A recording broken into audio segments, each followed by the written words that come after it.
Oi pessoal, vamos iniciar uma videoaula do nosso curso preparatório para o vestibulinho. A aula de hoje é de Física, é a nossa aula de número 23 e o tema da aula de hoje é Estática, Polias e Consumo de Energia Elétrica. Então, vamos começar a aula vendo o consumo de energia elétrica. Cada aparelho que utiliza eletricidade para funcionar, como por exemplo o computador de onde você vê esta aula, consome uma quantidade de energia elétrica. Então, energia é igual a potência vezes tempo. Para que a energia elétrica seja compreendida de uma forma mais prática, podemos definir outra unidade de medida, que embora não seja adotada no sistema internacional, é mais conveniente. A unidade do sistema internacional é o Joule. E a outra medida que a gente utiliza para ficar mais conveniente é o quilowatt-hora, beleza? Então vamos ver um exemplo. Um chuveiro com potência de 5.500 watts é utilizado durante 30 minutos. Então nós temos que energia é igual a potência vezes o tempo. Então no caso aqui a potência é 5.500 watts e o tempo é de 30 minutos. Porém, a gente viu que a unidade é o quilowatt-hora. Então, 30 minutos a gente vai ter que transformar em hora. Então, nós temos que 1 hora é 60 minutos. 30 minutos, que é metade de 60 minutos, vai ser metade de hora, beleza? Então, 30 minutos equivalem a 0,5 horas, beleza? Então, a energia é igual a 5.500 vezes 0,5, 5.500 vezes 0,5 é 2.750 watts-hora. Mas a gente viu que a unidade mais utilizada para facilitar a compreensão é o quilowatt-hora, beleza? Então vamos transformar o watt-hora em quilowatt-hora. Então 2.750 watt-hora vai ser igual a 2,75 kWh, beleza? Lembrando que para transformar watts em kilowatts, a gente divide por 1000, beleza? Se fosse para transformar kilowatts em watts, a gente multiplicaria por 1000, beleza? Então 2,75 vezes 1000 é 2.750, beleza? E 2.750 dividido por 1000 é 2,75. Então, aí no nosso exemplo, a energia consumida foi de 2,75 kWh, quando o chuveiro de potência 5.500 watts é utilizado durante 30 minutos. O mais interessante em adotar esta unidade é que, se soubermos o preço cobrado por kWh, podemos calcular quanto será gasto em dinheiro por este consumo. Então, se tivermos uma tarifa de R$ 0,3 para cada quilowatt-hora consumido, nós podemos calcular, por exemplo, quanto de dinheiro foi cobrado naquele banho que durou 30 minutos com um chuveiro de potência de 5.500 watts do exemplo anterior. Então nós temos que custo é igual a tarifa vezes energia consumida. Então nós temos que o custo vai ser igual a tarifa, que é 0,3, vezes energia consumida, que foi de 2,75 kWh. Então, multiplicando 0,3 vezes 2,75, nós temos que o custo foi de 0,825, ou seja, 82,5 centavos, beleza? Exercício 1. Ao entrar em uma loja de materiais de construção, um eletricista vê o seguinte anúncio: economize, lâmpadas fluorescentes de 15 watts têm a mesma luminosidade e iluminação que lâmpadas incandescentes de 60 watts de potência. De acordo com o anúncio, com o intuito de economizar energia elétrica, o eletricista troca uma lâmpada incandescente por uma fluorescente e conclui que em 1 hora a economia de energia elétrica em kWh será de. Então nós temos que a lâmpada incandescente nós temos que energia é igual potência vezes tempo, né? Então nós temos que energia vai ser igual a potência, que é de 60 watts, vezes o tempo, que é de 1 hora. Só que nós temos que o exercício quer em kWh. Então vamos transformar o watts em kilowatts. Para transformar o watts em kilowatts, nós dividimos por 1000. Então nós temos que energia é igual a 0,06 kW vezes 1 hora. Então a energia é igual a 0,06 kWh da lâmpada incandescente. Vamos ver agora o gasto em 1 hora da lâmpada fluorescente. Então nós temos que energia é igual a potência vezes ΔT, né, que seria o intervalo de tempo. Então nós temos que a potência é de 15 watts e que o intervalo de tempo foi de 1 hora. Porém o exercício quer em kWh, então vamos transformar watts em kilowatts. Para transformar watts em kilowatts nós dividimos por 1000. Então nós temos que energia é igual a 0,015 kW vezes 1 hora. Então energia é igual a 0,015 kWh.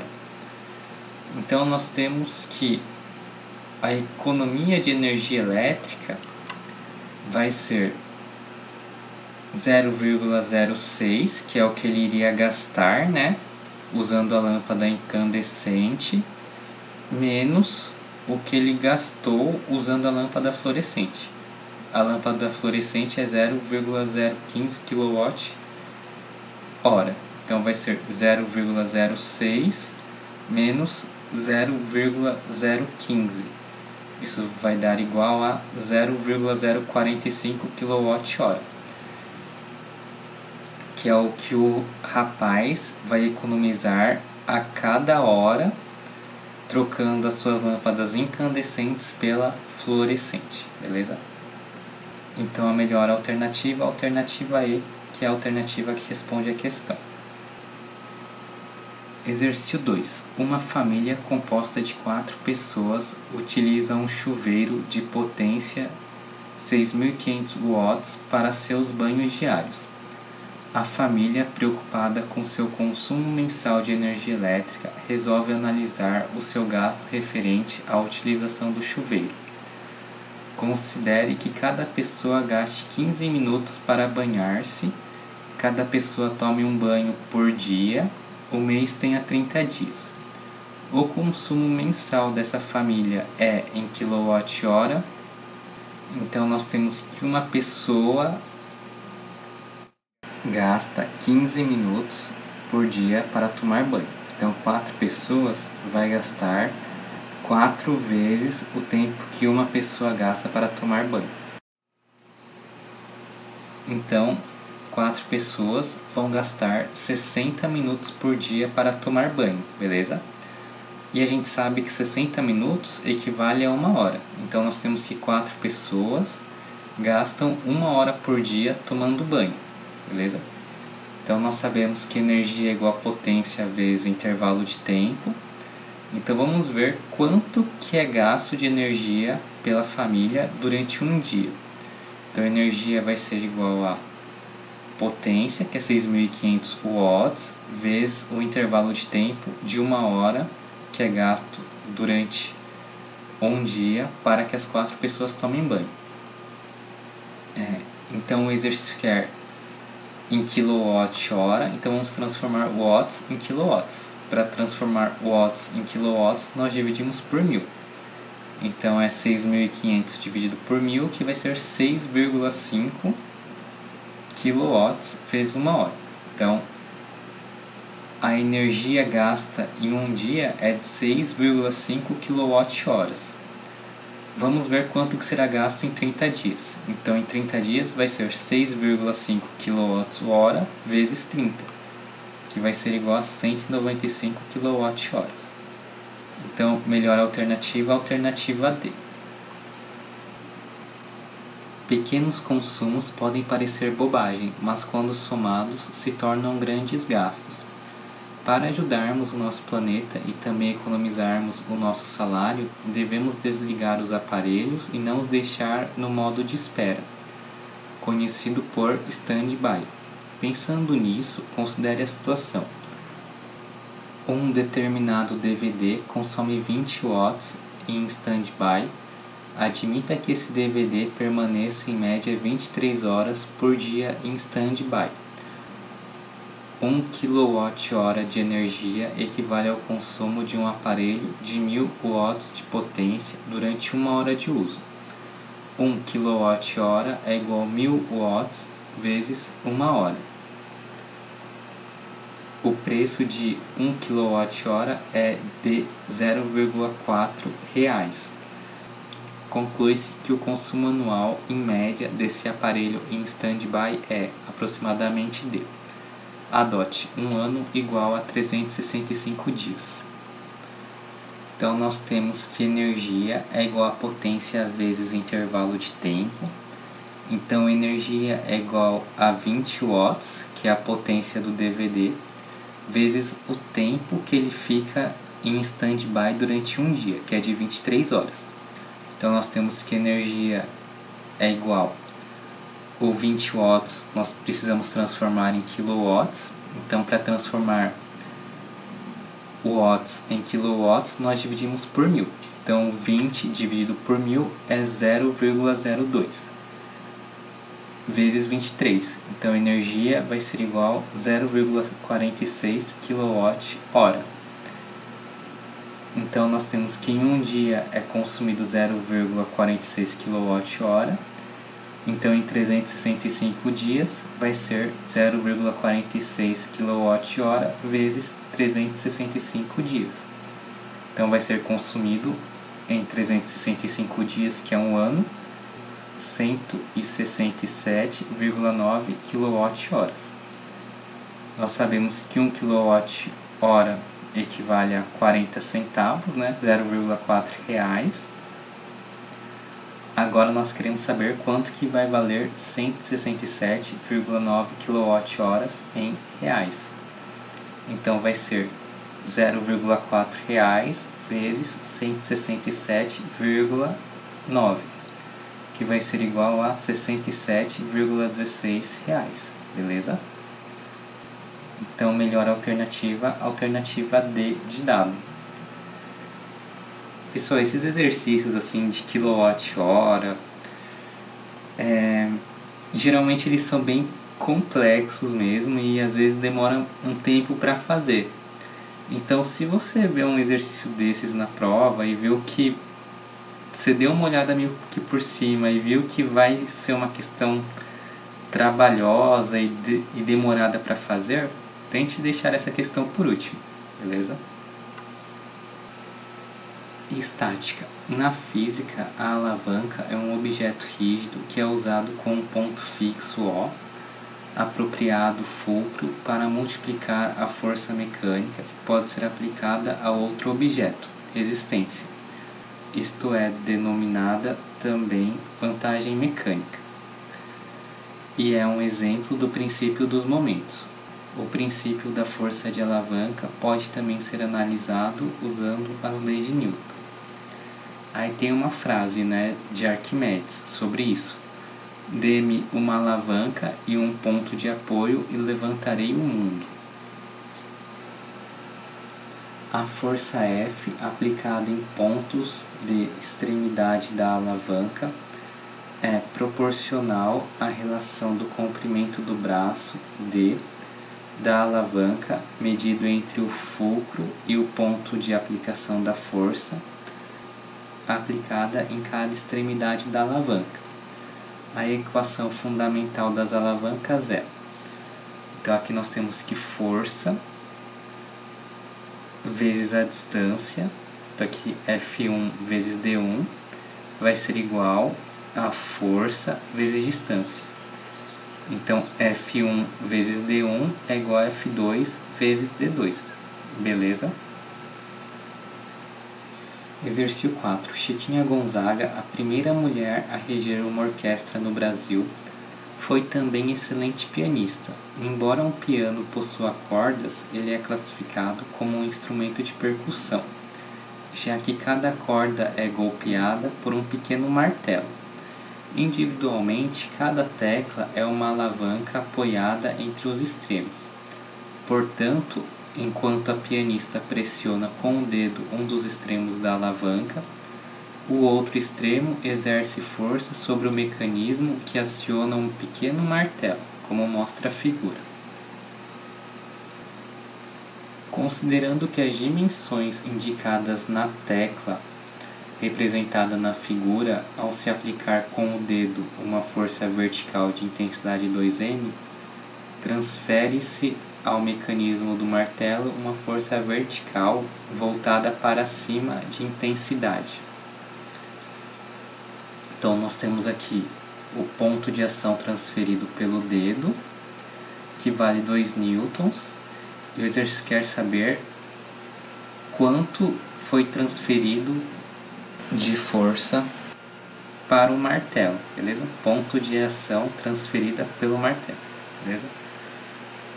Então, lembre que nesse tipo de alavanca, multiplicando-se a intensidade da força aplicada em uma extremidade pela distância que separa o ponto de aplicação dessa força até o ponto de apoio da alavanca, o resultado é sempre constante, beleza? Então o que ele falou, se multiplicar a força aplicada aqui vezes a distância, vai ser igual a distância vezes essa força que foi exercida, beleza? Pessoal, então nós temos que no exercício o F1 vezes D1 vai ser igual a F2 vezes D2. O F1 é a força transferida pelo dedo, beleza? O D1 é essa distância aqui, do ponto de ação até o ponto de apoio. O F2 é a força transferida pelo martelo. E o D2 é a distância do ponto de apoio até o ponto de ação. Então nós temos que o F1 é 2, que o exercício nos forneceu. O D1 é 21 centímetros. O F2 é o que o exercício quer. E o D2 é 14 centímetros. Então nós temos que 2 vezes 21 é igual a F2 vezes 14. 2 vezes 21 é 42. O 14 está multiplicando, passa para o outro lado dividindo. Então nós temos que F2 é 42 dividido por 14. 42 dividido por 14 vai ser igual a 3. No caso aqui, força 2 é igual a 3 newtons. Então, melhor alternativa, alternativa C. Exercício 5. Você já deve ter visto em seu bairro pessoas que vieram diretamente da roça e munidas de carrinhos de mão e uma simples balança, vendem mandiocas de casa em casa. A balança mais usada nessas situações é apresentada na figura a seguir. Considere desprezível a massa do prato com seus cordames e a massa da haste por onde corre o maçor. A balança representada está em equilíbrio, pois o produto da massa do maçor, pela distância que o separa do ponto P, é igual ao produto da massa que se deseja medir pela distância que separa o ponto em que os cordames do prato são amarrados na haste até o ponto P. Considere que no prato dessa balança haja 3 kg de mandiocas e que essa balança tem um maçor de 0,6 kg. Para que se atinja o equilíbrio, a distância D do maçor em relação ao ponto P deverá ser em centímetros. Pessoal, então nós temos que F1 vezes D1 é igual a F2 vezes D2, beleza? Então nós temos que F1 aqui seria o peso aqui dos pratos e cordumes e da mandioca, né? Mas o exercício falou pra gente não considerar o peso do prato e dos cordames, e sim apenas da mandioca, que vale 3 kg. e F2 é o peso do maçor, beleza? Então, D1 é a distância aqui de 8 centímetros, né? Que é a distância de onde é aplicado o peso da mandioca até o ponto fixo. E D2 é o que o exercício quer, que é a distância de onde é aplicado o peso do maçor até o ponto fixo. Então vamos lá, o peso da mandioca é massa vezes gravidade, né? Sendo a massa da mandioca 3 kg, vezes a gravidade, que é 10, vezes D1, que é a distância de 8 centímetros. É igual ao peso do maçor, que é a massa, vezes a gravidade, né? A massa do maçor é 0,6 quilos e a gravidade é 10, e D2 é a distância que ele quer aqui. Então nós temos que 3 vezes 10 é 30, vezes 8 é igual a 0,6 vezes 10, que é 6, vezes a distância.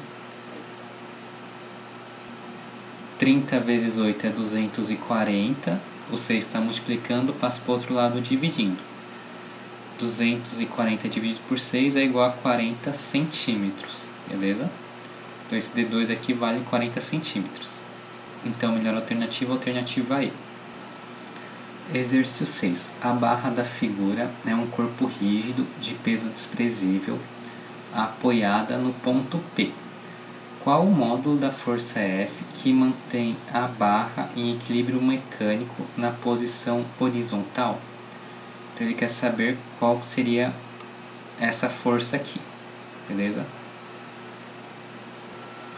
Pessoal, então nós temos que F1 vezes D1 é igual a F2 vezes D2. Então a força 1 vezes essa distância aqui de 60 centímetros é igual a força 2, que equivale a 20, vezes essa distância 2 aqui, que é 30 centímetros, beleza? Então F1 vezes 60 é igual a F2, que é 20, vezes D2, que é 30. Então 20 vezes 30 é 600, o 60 está multiplicando, passa para o outro lado dividindo. Então 600 dividido por 60 é igual a 10 newtons. Então, melhor alternativa aqui seria a alternativa A, 10 newtons. Pessoal, esse tipo de exercício é mais para pensar um pouco. Ele não exige tanto, os cálculos não são tão complicados, é mais de raciocínio e aplicação de fórmula depois, beleza? Então, esse exercício daria para fazer sim em uma prova. Torque de uma força. Você sabe por que as maçanetas das portas de sua casa ficam tão distantes das dobradiças? Então aqui nós temos a maçaneta e aqui nós temos as dobradiças, beleza?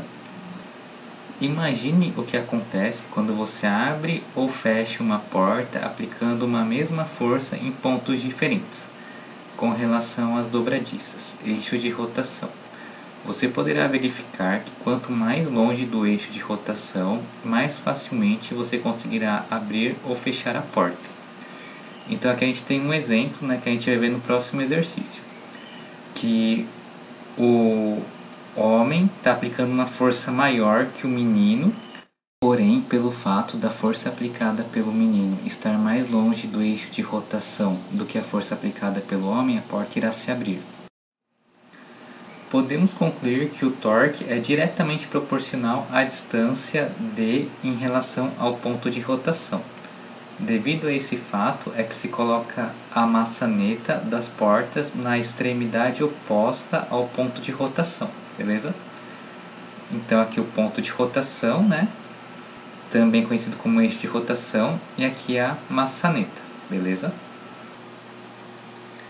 Exercício 7. Na figura abaixo, suponha que o menino esteja empurrando a porta com uma força Fm de 5 newtons, atuando a uma distância de 2 metros das dobradiças, eixo de rotação, e que o homem exerça uma força Fh de 80 newtons, a uma distância de 10 centímetros do eixo de rotação. Então aqui o menino está com 2 metros do eixo de rotação e o homem está a 10 centímetros do eixo de rotação. Nestas condições, pode-se afirmar que... Pessoal, vamos dar uma olhada no torque do menino e no torque do homem. O torque é força vezes a distância.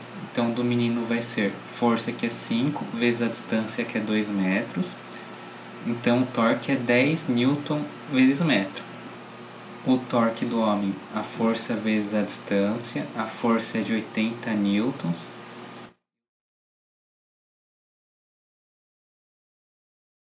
Então, o torque do homem vai ser 8 newton vezes metro. E a distância é de 0,1 metros, que é 10 centímetros. O torque do menino é maior do que o torque do homem.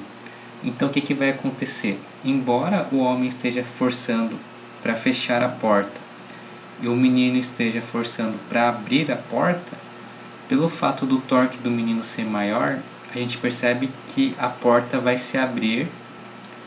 Então, melhor alternativa é a alternativa B. A porta estaria girando no sentido de ser aberta. Polias. Polias são dispositivos que têm por função mudar a direção e o sentido, mas mantendo a intensidade da força que traciona ou tensiona um fio ou uma corda, ou podem ser usadas para aumentar ou diminuir a intensidade de uma força. Podem ser fixas ou móveis. Polia fixa. Muda a direção e sentido de uma força, mantendo sua intensidade. Está presa a um suporte rígido, fixo e executa apenas movimentação de rotação, não de translação. Então, nós temos aqui uma polia fixa. Nós temos aqui que o sistema está em equilíbrio, né? Então, a força aqui, força-peso, né, por assim dizer, será a mesma força aplicada pelo homem para manter o sistema em equilíbrio. Então, se o peso aqui é de 80 newtons, a força que o homem tem que fazer para o sistema ficar em equilíbrio é 80 newtons, beleza? Então, seria 80 newtons aqui, 80 newtons na região da corda, beleza? Polia móvel. Uma polia móvel consegue aumentar ou diminuir a intensidade de força, mas tem a inconveniência de diminuir o deslocamento do corpo, ou seja, se sua mão subir de 2 metros, o bloco subirá metade, apenas 1 metro. Então aqui, pessoal, é a polia móvel, beleza? Qual que é a vantagem dessa polia? Aqui nós temos um objeto de peso P, e para a gente manter o sistema em equilíbrio, a gente utiliza apenas metade da força, beleza? Então seria P sobre 2. Seria um rapaz segurando essa parte da corda com apenas metade da força peso do objeto, beleza? Então, se aqui tiver 200 newtons de força-peso, o rapaz, para manter o sistema em equilíbrio, precisa apenas utilizar 100 newtons de força, beleza? Então, essa daí seria a grande vantagem. Então, 100 newtons aqui e 100 newtons aqui, beleza?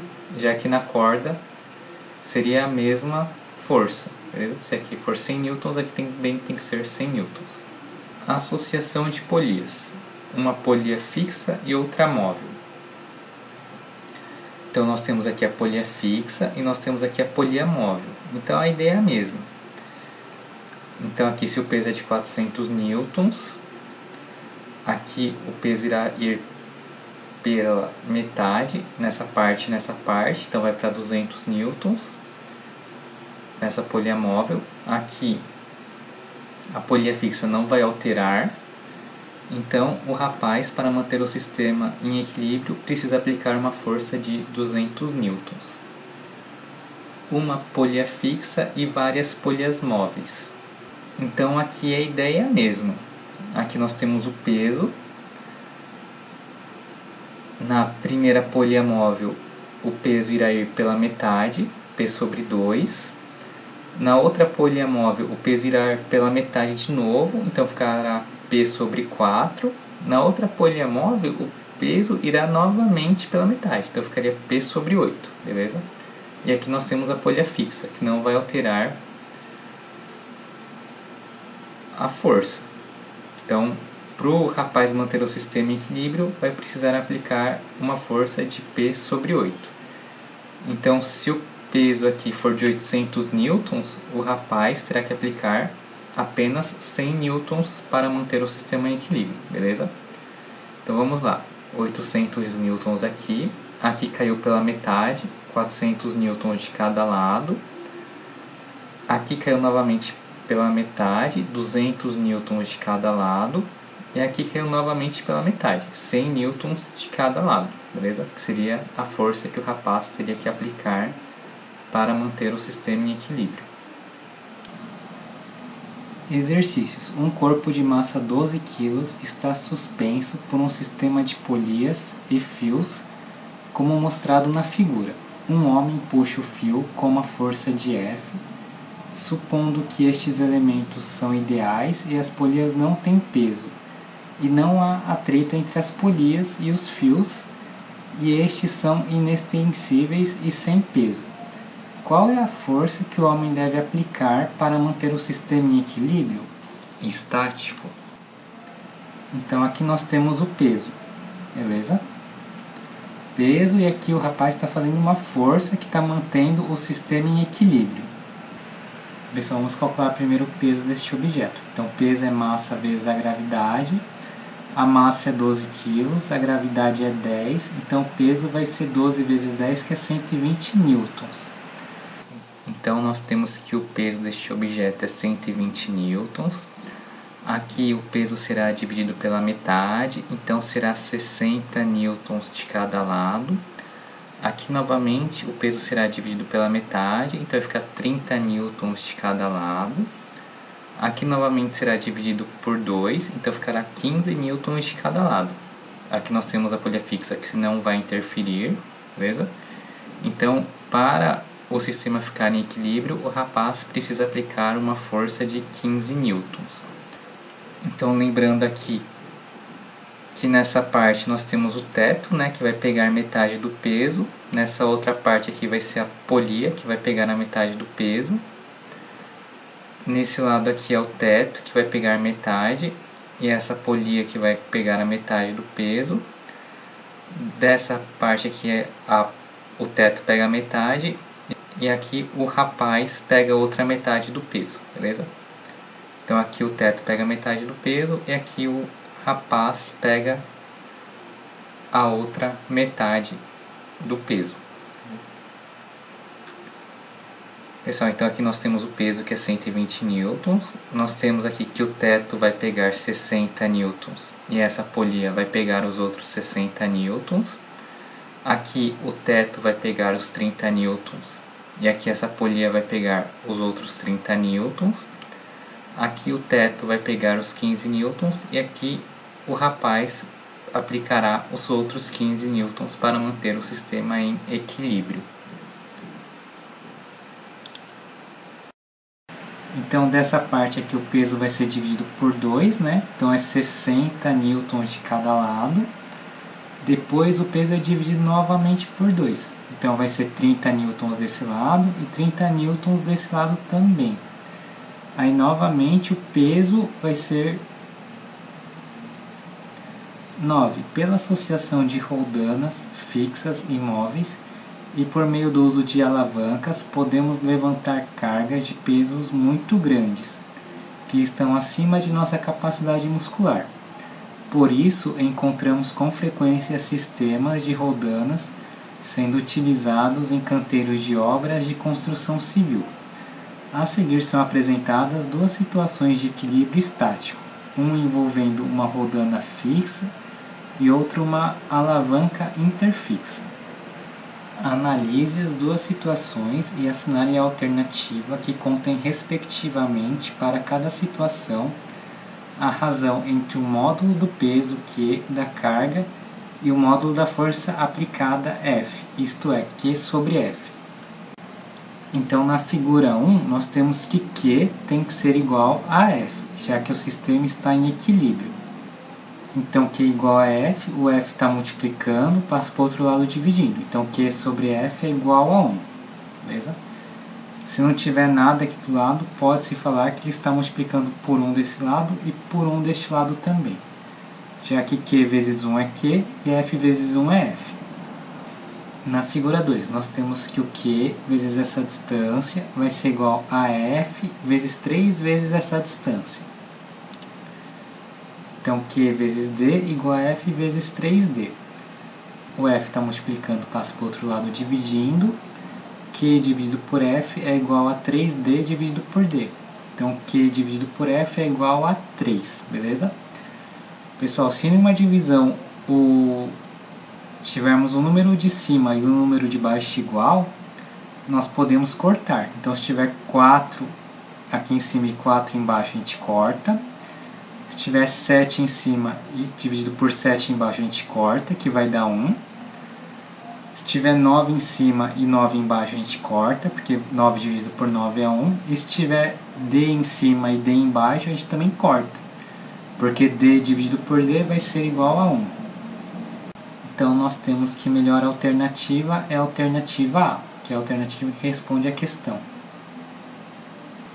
Pessoal, vamos ver agora tipos de alavancas. Alavancas. Em uma barra rígida, que pode ser reta ou curva, móvel em torno de um de seus pontos chamado fulcro ou ponto de apoio A, nós temos os seguintes tipos de alavancas. 1. Interfixa, com o fulcro entre a potência e a resistência. Então aqui nós temos o fulcro ou ponto de apoio entre a potência, que é quem está aplicando a força, e a resistência, quem está sofrendo a força, beleza? O homem primitivo descobriu que quanto mais longa a alavanca, mais peso ele podia erguer com menos esforço, beleza? Aí que vem a frase de Arquimedes: dê-me uma alavanca e um ponto de apoio que levantarei o mundo. Então, a alavanca interresistente com a resistência entre o ponto de aplicação da potência e o fulcro. Então, aqui nós temos a alavanca interresistente, em que a resistência está no meio, beleza? Então, aqui é a potência, que é o local onde é que está sendo feita a força. Aqui é a resistência, que é o local que está sofrendo a força. E aqui nós temos o ponto de apoio. Interpotente, com o ponto de aplicação da potência entre o ponto de aplicação da resistência e o fulcro. Então aqui nós temos o fulcro, né, o ponto de apoio. Aqui nós temos a potência e aqui nós temos a resistência.